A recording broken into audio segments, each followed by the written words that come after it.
अस्सलाम वालेकुम जी, मैं ਤੁਹਾਡਾ ਮੇਜ਼ਬਾਨ ਅਲੀ ਇਮਰਾਨ, ਪੰਜਾਬ ਦੇ ਰੰਗ ਅਲੀ ਇਮਰਾਨ ਦੇ ਸੰਗ।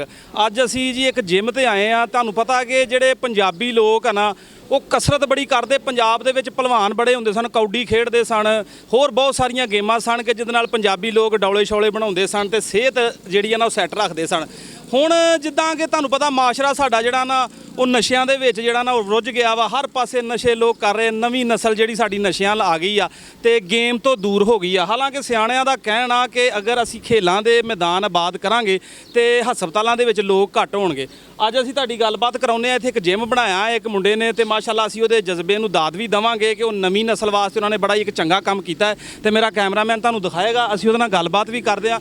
ਜਿਹੜਾ ਕਿ ਤੁਹਾਨੂੰ ਪਤਾ ਹੈ ਕਿ ਜਿਹੜਾ ਨਸ਼ਿਆਂ ਨੇ ਸਾਡਾ ਪੰਜਾਬ ਖਾ ਲਿਆ ਤੇ ਅਸੀਂ ਗੱਲਬਾਤ ਕਰਦੇ ਆ ਉਹਨਾਂ ਦੇ ਨਾਲ ਤੇ ਉਹਨਾਂ ਨੂੰ ਪੁੱਛਦੇ ਆ ਕਿ ਮਾਸ਼ਾਅੱਲਾ ਕਿਹੜਾ ਜਜ਼ਬਾ ਵਾ ਕਿ ਜਿਹਦੇ ਨਾਲ ਉਹਨਾਂ ਨੇ ਇਹ ਜਿਹੜਾ ਨਾ ਚੀਜ਼ ਨੂੰ ਇਹ ਪ੍ਰਮੋਟ ਕੀਤਾ ਵਾ। ਜਿਹੜੀ ਸਾਡੀ ਪੰਜਾਬੀ ਨਸਲ ਆ, ਪੰਜਾਬ ਦੇ ਮੁੰਡੇ ਨੇ, ਪੰਜਾਬ ਦਾ ਸਾਡਾ ਕਲਚਰ ਆ, ਇਹ ਸਾਡਾ ਇਦਾਂ ਸਿਹਤਮੰਦ ਹੋਣਾ ਚਾਹੀਦਾ। अस्सलाम वालेकुम जी। वालेकुम सलाम। ਕੀ ਨਾਂ ਹੈ ਵੀਰ ਜੀ? ਨੂਰ ਰਹਿਮਾਨ ਭਾਈ ਜਾਨ। ਅੱਛਾ ਰਹਿਮਾਨ ਭਾਈ, ਮੈਨੂੰ ਬੜਾ ਸੋਹਣਾ ਲੱਗਾ ਤੁਸੀਂ ਇੱਕ ਜਿਹੜਾ ਨਾ ਸੈਟਅਪ ਤਿਆਰ ਕੀਤਾ ਵਾ ਜਿਹੜਾ ਜਿਮ ਦਾ। ਇਹ ਤੁਸੀਂ ਕੀ ਸਾਡੀ ਪੰਜਾਬ ਦੀ ਇੱਕ ਨਸਲ ਨੂੰ ਜਿਹੜੀ ਅੱਜ ਕੱਲ੍ਹ ਨਸ਼ਿਆਂ ਦੇ ਵਿੱਚ ਫਸ ਗਈ ਇਹਨੂੰ ਮੈਸੇਜ ਦੇਣਾ ਚਾਹੋਗੇ? ਮੇਰੇ ਭਾਈ ਜਾਨ, ਇਹ ਫਿਟਨੈਸ ਜਿਹੜੀ ਹੈ ਬਹੁਤ ਜ਼ਿਆਦਾ ਜ਼ਰੂਰੀ ਹੈ ਅੱਜ ਕੱਲ੍ਹ ਦੇ ਦੌਰ 'ਚ। ਤੇ ਅੱਜ ਕੱਲ੍ਹ ਦਾ ਮਾਸ਼ਰਾ ਸਾਡਾ ਬਹੁਤ ਗਿਰ ਚੁੱਕਿਆ ਹੈ, ਨਸ਼ਿਆਂ 'ਚ ਪੈ ਚੁੱਕਿਆ ਹੈ, ਗਲਤ ਕਾਰੀਆਂ 'ਚ ਪੈ ਚੁੱਕਿਆ ਹੈ। ਤੇ ਮਾਸ਼ਰੇ ਦੇ ਵਿੱਚ ਫਿਟਨੈਸ ਬਰਕਰਾਰ ਰੱਖਣਾ ਬਹੁਤ ਜ਼ਰੂਰੀ ਹੈ, ਆਪਣੀ ਸਿਹਤ ਵਾਸਤੇ ਵੀ, ਆਪਣੇ ਮੁਸਤਕਬਲ ਵਾਸਤੇ ਵੀ, ਆਪਣੇ ਬੁਢਾਪੇ ਵਾਸਤੇ ਵੀ। ਜਿਹੜਾ ਇਨਸਾਨ ਆਪਣੀ ਫਿਟਨੈਸ ਬਰਕਰਾਰ ਰੱਖਦਾ ਹੈ, ਅਗਰ ਉਹ 60 ਸਾਲ ਦਾ ਵੀ ਹੋ ਜਾਂਦਾ ਨਾ ਤੇ ਉਹ ਫਿੱਟ ਹੈ। ਉਹ ਚਾਰਪਾਈ ਜਾਂ ਮੈਡੀਸਨ ਇਹਨਾਂ ਸ਼ੈਵਾਂ ਤੋਂ ਦੂਰ ਰਹੇਗਾ। ਅਗਰ ਉਹ ਆਪਣੀ ਫਿਟਨੈਸ ਬਰਕਰਾਰ ਨਹੀਂ ਰੱਖੇਗਾ, 40 ਸਾਲ 45 ਸਾਲ ਤੋਂ ਬਾਅਦ ਉਹ ਜੀ ਸ਼ੂਗਰ ਦੀ ਦਵਾਈਆਂ ਲੈ ਰਿਹਾ, ਇਹ ਦਵਾਈਆਂ ਲੈ ਰਿਹਾ, ਉਹ ਦਵਾਈਆਂ ਲੈ ਰਿਹਾ, 50 ਸਾਲ ਤੋਂ ਬਾਅਦ ਉਹਦੇ ਗੋਡੇ ਵਗੈਰਾ ਜਵਾਬ ਦੇ ਜਾਂਦੇ ਆ। ਤੇ ਮੇਰਾ ਖਿਆਲ ਆ ਕਿ ਇਨਸਾਨ ਨੂੰ ਜਿਮ ਆਉਣਾ ਚਾਹੀਦਾ ਹੈ ਜਾਂ ਵੈਸੇ ਡੇਲੀ ਰੂਟੀਨ ਦੇ ਉੱਤੇ ਕੋਈ ਕਸਰਤ ਕਰਨੀ ਚਾਹੀਦੀ ਹੈ।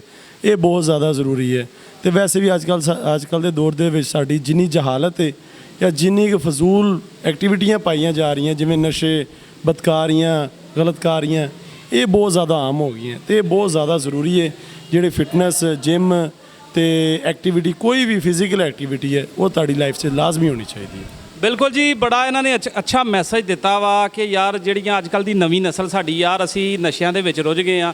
ਅਸੀਂ ਆਪਣੀ ਸਿਹਤ ਨੂੰ, ਅਸੀਂ ਪੰਜਾਬੀ ਲੋਕ ਆ, ਅਸੀਂ ਫਿਟਨੈਸ ਦਾ ਵਿੱਚ ਦੁਨੀਆ 'ਤੇ ਸਾਡਾ ਮਿਆਰ ਕਹਾਇਆ ਜਾਂਦਾ, ਲੇਕਿਨ ਹੁਣ ਦਾ ਜਿਹੜਾ ਸਾਡਾ ਕਲਚਰ ਹੈਗਾ ਅਸੀਂ ਨਸ਼ਿਆਂ ਦੇ ਵਿੱਚ ਆ ਗਏ ਆ। ਤੇ ਬਹੁਤ ਅੱਛਾ ਇੱਕ ਮੈਸੇਜ ਦਿੱਤਾ। ਨਵੀਂ ਜਨਰੇਸ਼ਨ ਆ ਤੇ ਨਵੀਂ ਜਨਰੇਸ਼ਨ ਨੂੰ ਜਿਹੜਾ ਨਾ ਉਹ ਇਹਨਾਂ ਲਾਉਣਾ ਚਾਹੀਦਾ। ਅਗਰ ਟਾਈਮ ਦੀ ਕਿੱਲਤ ਹੈਗੀ ਆ, ਲੋਕਾਂ ਦੇ ਕੋਲ ਟਾਈਮ ਨਹੀਂ ਹੁੰਦਾ ਕਿ ਬਾਹਰ ਜਾ ਕੇ ਕਸਰਤ ਕਰ ਸਕਣ, ਤੇ ਇਹ ਟਾਈਮ ਦੀ ਸ਼ਾਰਟੇਜ ਵਾਸਤੇ ਇਹ ਆ ਕਿ ਤੁਸੀਂ ਜਿਮ ਆਓ, ਕਸਰਤ ਕਰੋ। ਅਗਰ ਤੁਸੀਂ ਜਿਮ ਵੀ ਨਹੀਂ ਆ ਸਕਦੇ, ਤੁਸੀਂ ਡੇਲੀ ਉੱਠ ਕੇ ਸੈਰ ਕਰੋ ਤਾਂ ਕਿ ਤੁਸੀਂ ਬਹੁਤ ਸਾਰੀਆਂ ਬਿਮਾਰੀਆਂ ਤੋਂ ਬਚ ਸਕਦੇ ਹੋ। ਤੇ ਚੋਈ ਸਾਹਿਬ, ਸਾਨੂੰ ਇੱਕ ਗੱਲ ਦੱਸੋ ਕਿ ਜਿੱਦਾਂ ਕਿ ਤੁਹਾਨੂੰ ਪਤਾ ਮਹਿੰਗਾਈ ਦੇ ਹਾਲਾਤ ਆ, ਕੋਈ ਆਵਾਮ ਨੂੰ ਰਿਲੀਫ ਵੀ ਦਿੱਤਾ ਜੇ? ਨਹੀਂ, ਆਵਾਮ ਨੂੰ ਤੇ ਬਹੁਤ ਜ਼ਿਆਦਾ ਰਿਲੀਫ ਦਿੰਦੇ ਆ ਅਸੀਂ। ਡਾਈਟ ਪਲਾਨ ਵੀ ਪ੍ਰੋਟੀਨ ਤੋਂ ਹਟ ਕੇ ਦੱਸੀਦਾ। ਜਿਹੜੇ ਅੱਜ ਕੱਲ੍ਹ ਡੱਬੇ 'ਚ ਆ ਰਹੇ ਉਹ ਬਹੁਤ ਜ਼ਿਆਦਾ ਕਾਸਟਲੀ ਹੈ। ਤੇ ਜਿਹੜਾ ਸੈਲਰੀ ਵਾਲਾ ਬੰਦਾ ਹੈ, ਜਿਹੜਾ 15,000 20,000 ਜਾਂ 25,000 ਕਮਾ ਰਿਹਾ ਹੈ, ਉਹਦੇ ਵਾਸਤੇ ਪ੍ਰੋਟੀਨ ਅਫੋਰਡ ਕਰਨਾ ਬਹੁਤ ਮੁਸ਼ਕਿਲ ਹੁੰਦਾ ਹੈ।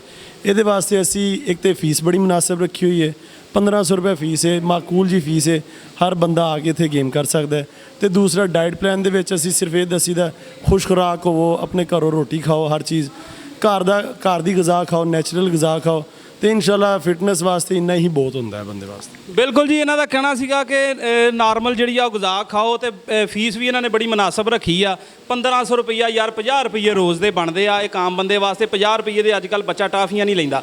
50 ਰੁਪਏ ਰੋਜ਼ ਦੇ ਹਿਸਾਬ ਨਾਲ 1500 ਰੁਪਈਆ ਮਹੀਨੇ ਦੀ ਕੋਈ ਫੀਸ ਨਹੀਂ ਹੈ। ਤੇ ਆਓ ਸਾਡਾ ਮੈਸੇਜ ਆ ਸਾਡੀ ਨਵੀਂ ਨਸਲ ਨੂੰ, ਜਿਹੜੇ ਉੱਠਦੇ ਸਾਡੇ ਨੌਜਵਾਨ ਨੇ, ਕਿ ਯਾਰ ਆਪਣੀ ਸਿਹਤਾਂ ਦਾ ਖਿਆਲ ਰੱਖੋ। ਅਗਰ ਤੁਸੀਂ ਗੇਮ ਨੂੰ ਹੁਣੇ ਜੁਆਇਨ ਕਰ ਲਵੋਗੇ, ਹੁਣੇ ਹੀ ਅਪਣਾ ਲਓਗੇ, ਤੇ ਤੁਸੀਂ ਇਹ ਬਿਮਾਰੀਆਂ ਤੋਂ, ਸ਼ੂਗਰ, ਜ਼ਿਆਬਤੀਸ, ਬਹੁਤ ਸਾਰੀਆਂ ਐਸੀਆਂ ਬਿਮਾਰੀਆਂ ਨੇ ਕਿ ਜਿਹੜੀਆਂ ਫਿਟਨੈਸ ਦੇ ਨਾਲ ਹੀ ਜਿਹੜੀਆਂ ਨਾ ਉਹ ਖਤਮ ਹੋ ਜਾਂਦੀਆਂ ਨੇ ਅਗਰ ਤੁਸੀਂ ਆਪਣਾ ਫਿਟਨੈਸ ਲੈਵਲ ਓਕੇ ਰੱਖਦੇ ਹੋ। ਅੱਜ ਦੇ ਵਾਸਤੇ ਇੰਨਾ ਹੀ। ਕੈਮਰਾਮੈਨ ਹਕੀਮ ਸਾਹਿਬ ਦੇ ਨਾਲ ਅਲੀ ਇਮਰਾਨ, ਪੰਜਾਬ ਰੰਗ TV।